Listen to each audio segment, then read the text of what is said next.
In this video, I'm going to show you how to replace your fuel pressure regulator located inside your fuel sending unit under the back seat of your Toyota Camry. Let's get started.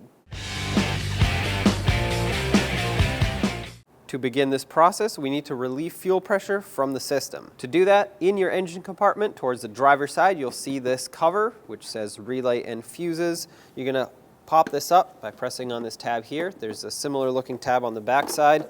And this houses all of your fuses, including the one for the fuel pump or the electronic fuel injection system, which is, if you look on this legend here, it's the one all the way to the right bottom. It's a 30 amp fuse. Looking in the fuse box, you'll see this green one right here. That's the 30 amp fuse we're after. Use your fuse puller. If you don't have this in your in the cap of your fuse box, you can use some needle nose pliers. Pull up on that fuse, remove it. Set it aside safely. I'm going to leave this cap here with the fuse and the fuse puller in it. And now we're going to go crank the engine. What this is going to do is it's going to try to start, but there's no fuel pressure being delivered, so it's just going to use up the rest that's in the lines.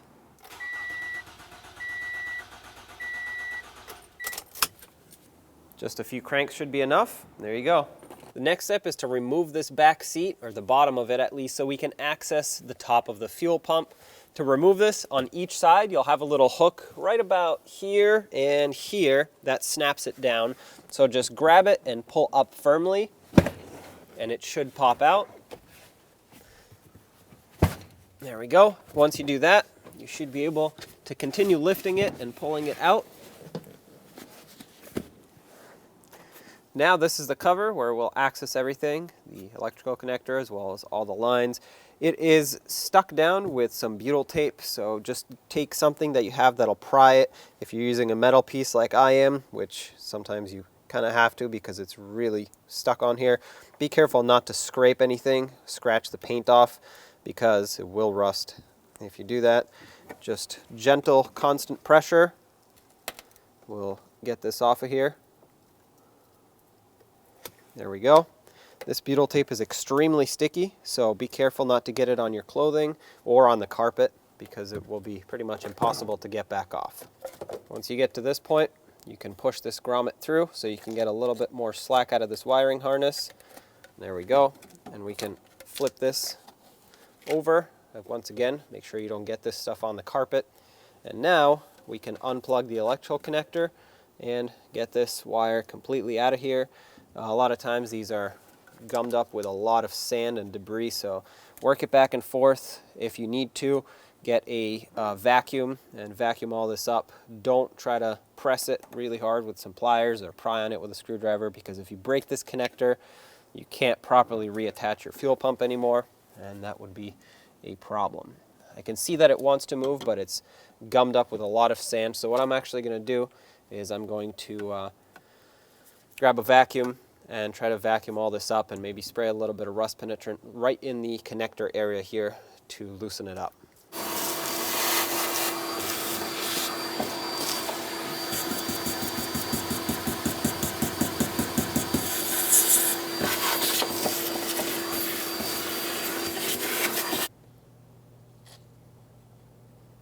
Soak that down a little, and then I'll work it back and forth. Hopefully this helps break it free.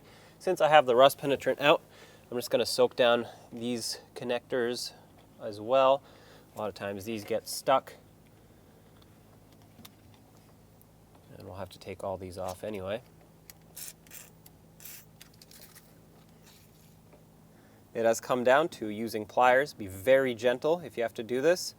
Gently press on this, wiggle it.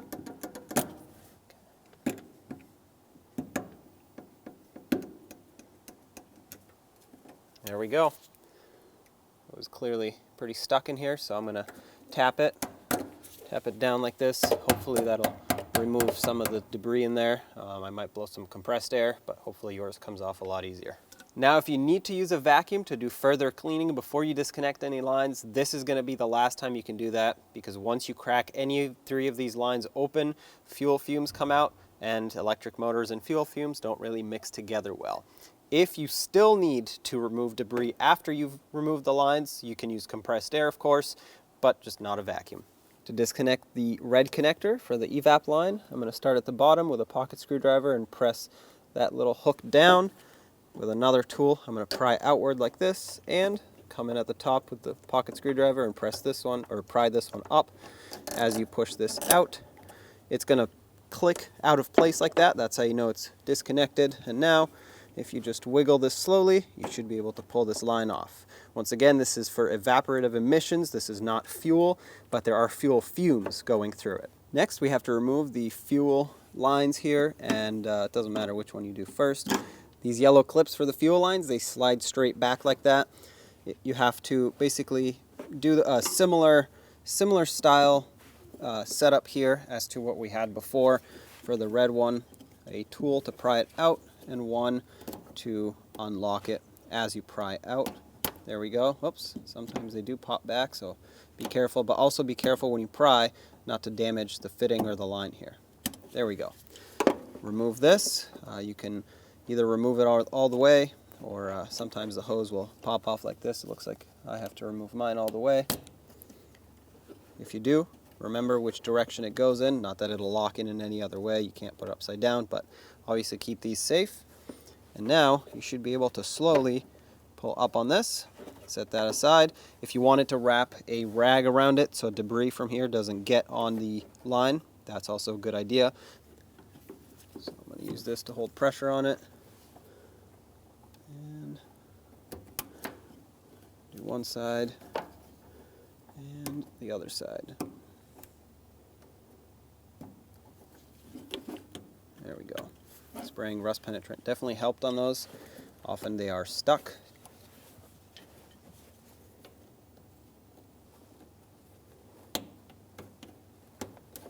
Bring this through. They're both the same, both of these, so you don't have to worry about mixing them up. And give it a couple twists. Remove this line. Perfect. Now there are a bunch of 8mm bolts surrounding this lock ring. We have to remove them all. Usually the threads aren't too rusty, even though the heads do look rusty. So grab your 8mm socket, maybe a little hammer to tap the socket down. You definitely want proper engagement on these bolts so that you don't strip them out if they're still good, and remove them all.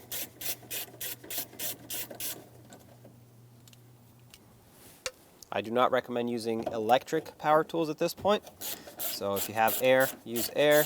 If not, just do them by hand.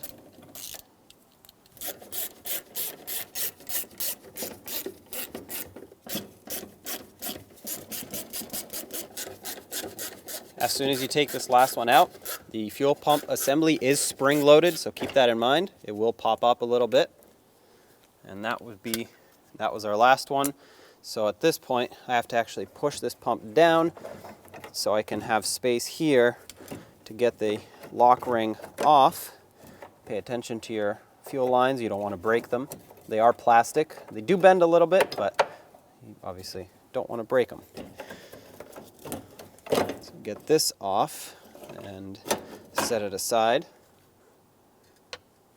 And now we have our fuel pump here. At this point, the less fuel you have in your fuel tank, the cleaner this job is going to end up. At this point, I recommend having a container that is rated for fuel, so you can lift this pump out and put it in that so that you don't spill all over your back seat. Now, as you lift this up, make sure this gasket comes with the pump. We're going to replace it. And there is one more hose for us to take off, and that's this one right here. This is for your evap, and you're going to want to put a pocket screwdriver right underneath it. This connector is probably going to be a little bit stiff because it's been soaked in fuel for a long time. And this will pry backwards like that. There we go. That pops out like that. Once that happens, you can remove this hose or this line. Leave that down in the tank because you need the space here to pull up the rest of this pump, which is kind of offset like this. I have my collection bucket here. Let as much of this fuel drain as you can, and then once you get to the end, remember you have a float level sensor here. That also needs to clear. And I'm going to quickly put this over in my bucket, and there's your fuel pump. Now I'm going to clean off this area. It looks really good already, it's not rusty, but I will take a rag and just wipe any debris that's there so that the new seal, new rubber O-ring can seal up nicely. if you had a lot of rot buildup here, it would be time for a new fuel tank. So keep that in mind. You want this to seal properly. And obviously try to get as little debris as possible down in the fuel tank. Now to remove the actual pump from the sending unit, I'm going to unplug it first. If you look right by that connector at the top, there's going to be a little tab. I'm going to press on this, pry that down as I pull the connector out, just like this. So basically use my pocket screwdriver to press down on that tab, unlock it, and pull it out. And now, right here, there's going to be a tab that you can pry out and up. Same over here, out and up. And this will lift up the entire pump assembly out of this bucket.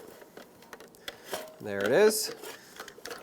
Now with a pocket screwdriver, I'm going to pry these caps, or these tabs off, pry that whole bottom section off, including this right here.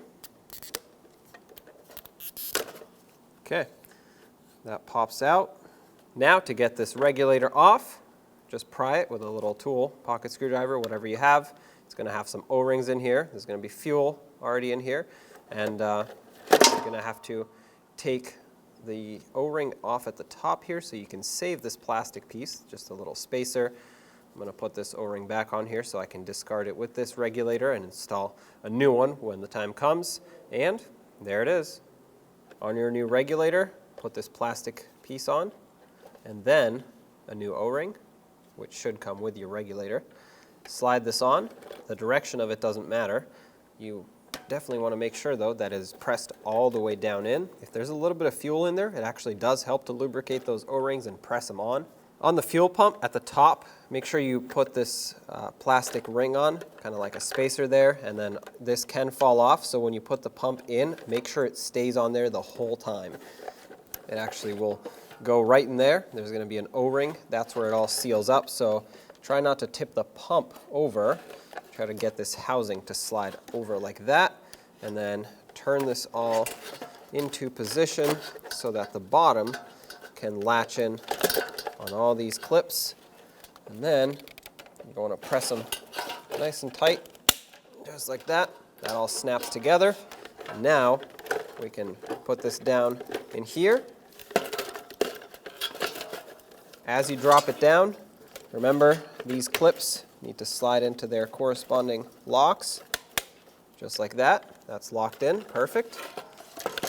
Lastly, the electrical connector, which was the blue and black wire. Just to slide down here and make sure that clicks on. Make sure any other wires and hoses are properly attached. Let's put this back in the vehicle. Now, put your gasket on. This is a brand new gasket. It doesn't matter which direction you put it in, it's flat on both sides. Slide it over the bottom. It won't fit over the top unless you stretch it, which I don't recommend doing. Careful of all of these lines that are in the way here and the wires, just like this. And once you get it up towards the top, we can start putting this pump in, starting with the float. That has to slide in first. Make sure all of your fuel lines are out of the way here. Once you get the bucket in, you're going to want to grab this evap line, fish it out, because we have to reconnect it at the top of the fuel pump assembly. And once you line it up, press it on all the way. Now sometimes these connectors will click back in by themselves. This one has to be pushed back in, and if you pull back down on it, it should move just a tiny bit but will not come off. That's what you're looking for there. Once that is in, make sure all these wires are pushed down. You don't want to pinch them there. And the gasket is obviously seated properly all around the top. It should seat itself around the top of the fuel pump. And it is also important that you have this clocked right. Now, if it's not exactly the way it came out, that's okay, as long as it's in the same general direction, which was right about here. Now, we can take this locking ring, which should slide on just like this. And these fuel lines are going to be kind of in your way, but just push them aside. You're going to have to hold the fuel pump this whole time because it wants to spring back upwards. So do this, and now hopefully you have your hardware accessible so you can at least put in one bolt or two bolts so that it can hold this ring on. Okay, there's one. That started. I'm going to put another one in across on the other side here so I can kind of have even pressure on this fuel pump. There we go, that one started. I'm still holding it. I'm going to put one over here, forming sort of a triangle, and after this I can let go with confidence that this is not going to pop back up or go crooked at an angle. And there we go. Now let's start the rest of the bolts in and snug them up.